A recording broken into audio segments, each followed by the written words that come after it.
예, 여러분 안녕하십니까. 오늘 전력계통공학 1강이 되겠습니다.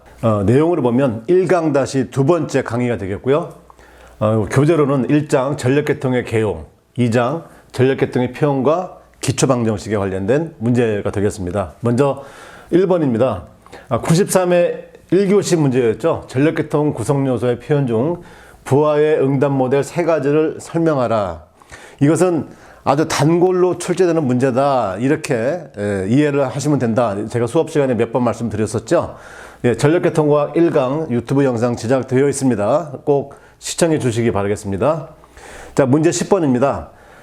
83회 1교시 문제였던데 IEEE C57-128에 따른 변압기 벡터 집합기호 YD1과 YY제로 D1을 설명하라.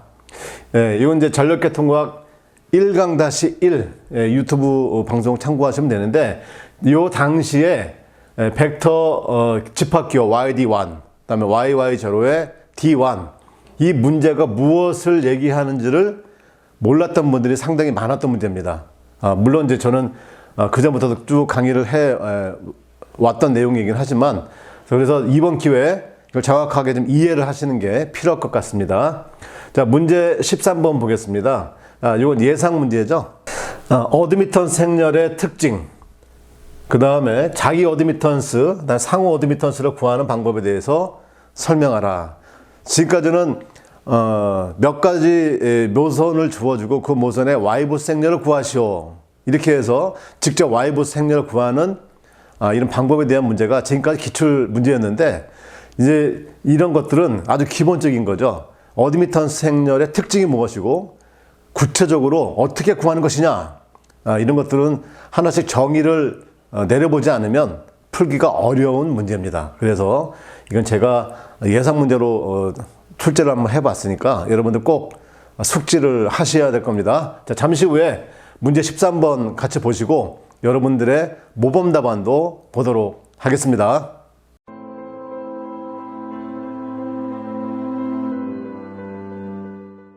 예, 어드미턴스 행렬의 특징, 그 다음에 자기 어드미턴스, 상호 어드미턴스를 구하는 방법에 대해 서술하라.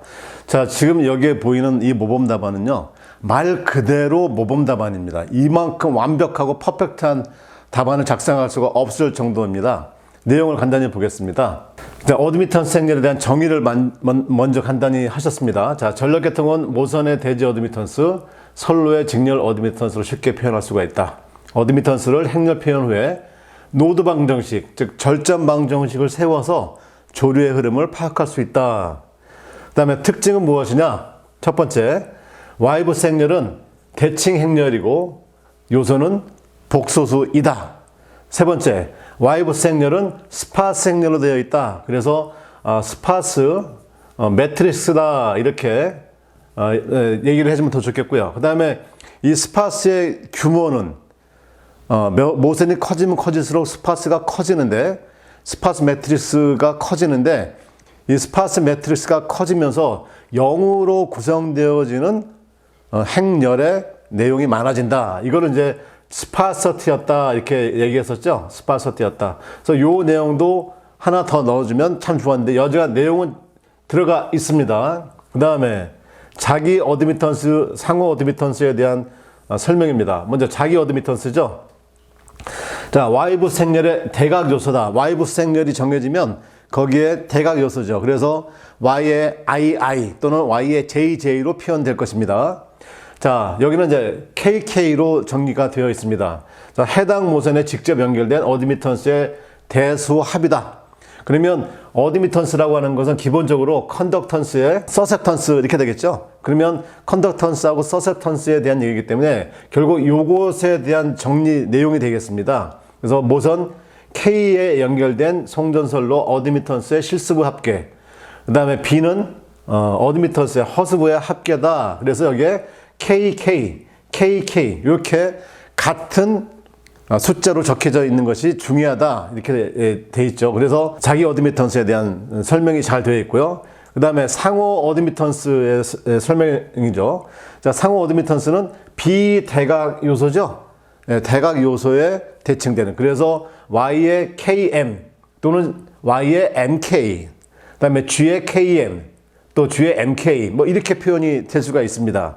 자, 이것은 뭐냐면 YKM이라고 하는 것은 연결된 모선 간의 어드미턴스의 부호를 바꿔줘서 적어내는 방법이다. 이렇게 되는 거죠. 그래서 YKM은 어드미턴스에 마이너스를 붙여주는 것이다. 이렇게 정리가 되어 있고요. 그 다음에 또 그래서 결국 GKM, BKM이죠. 그래서 두 개의 모선 간의 어드미턴스의 실스부의 합계에 마이너스를 붙여주고 또 허스부의 합계에 마이너스를 붙여주는 것이다. 이렇게 해서 정리가 아주 깔끔하게 잘 되어 있습니다. 그래서 여러분들은 이 내용을 잘 기억하고 숙지를 해 두셔야 됩니다. 여기서 핵심은 KM이고 여기는 KK다 이런 거죠. 그죠? 자기 어드미턴스는 KK, 상호 어드미턴스는 KM 또는 MK, 거기에 마이너스를 붙인 것이다.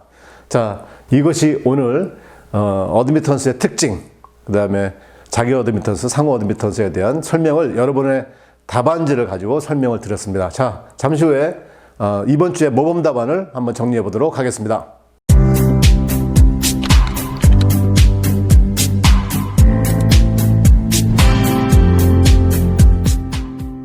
와이브스 행렬의 특징하고 자기 어드미턴스, 상호 어드미턴스에 대한 설명해달라 이 내용이었는데 이 와이브스 행렬의 특징 잘 정리가 되어 있죠? 네, 잘 정리가 되었습니다. 어드미턴스 복소수이고 그 다음에 스파스 행렬이고 그 다음에 규모가 커질수록 스파소티가 심해진다 이런 말 나와 있고요. 그 다음에 어드미턴스 구하는 방법에 대해서 실제로 어떻게 했습니까?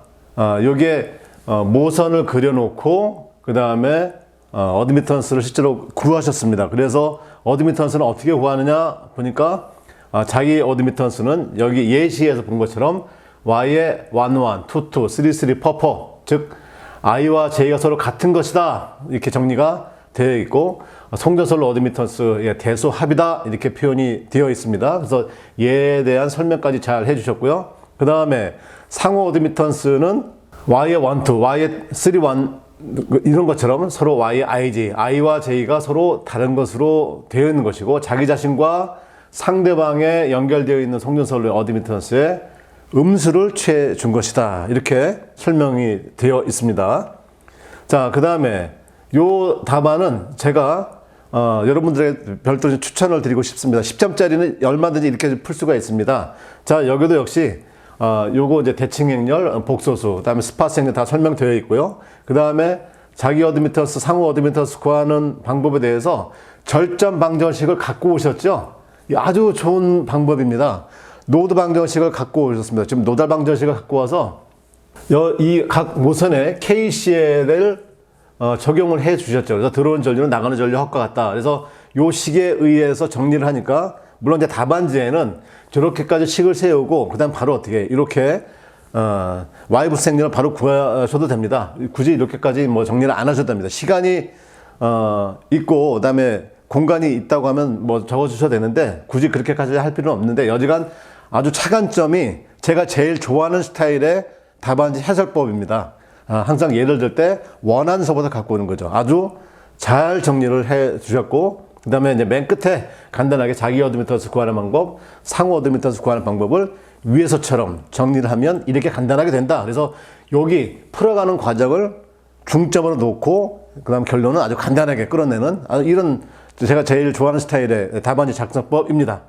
자, 그 다음에 여기 보면 이제 아까 YD의 1과 YY제로 D1을 설명하라. 그러면 거의 대부분은 제가 강의했을 때 내용처럼 그냥 1차와 2차, 2차와 3차와의 그림. 그래서 대부분 다 이렇게 그리고 맙니다. 그런데 실제로 이렇게 그려주는 것도 매우 좋습니다. 그래서 이 자체가 보면 전부 다 공통으로 다 묶었죠. 그래서 예를 들면 YD1이다 그러면 이건 Y 결선이고 자, 이것은 델타 결선입니다. 그래서 이 표현 방법은 이렇게 하는 것입니다. 그러니까 문제에서 YD1만 주어졌지만 실제로 어떻게 해요? 이것도 벡터 그림으로 그려준 거죠. 예, 그래서 잘 설명이 되어 있는 것이고요. 그 다음에 2번 문제도 역시 Y제로의 D1이다. 그러면 1차가 이렇게 Y로 됐고요. 2차도 Y인데 3차는 델타 결선 이렇게 되어 있습니다. 이렇게 표현하기 어렵고 복잡하니까 이렇게 표현하는 것입니다. 이렇게 결론이 난 거죠. 그래서 이렇게 표현하는 것 매우 우수한 겁니다. 그래서 우리 모범 답안에 올라와 있으니까 이 내용 잘 참고해서 숙지하시기 바라겠습니다. 자, 이 정도의 답안지면 이거는 뭐 거의 퍼펙트한 정도의 수준이다. 저는 이렇게 생각합니다. 자, 오늘도 전력계통공학 설명드렸습니다. 여러분들 수고 많으셨습니다.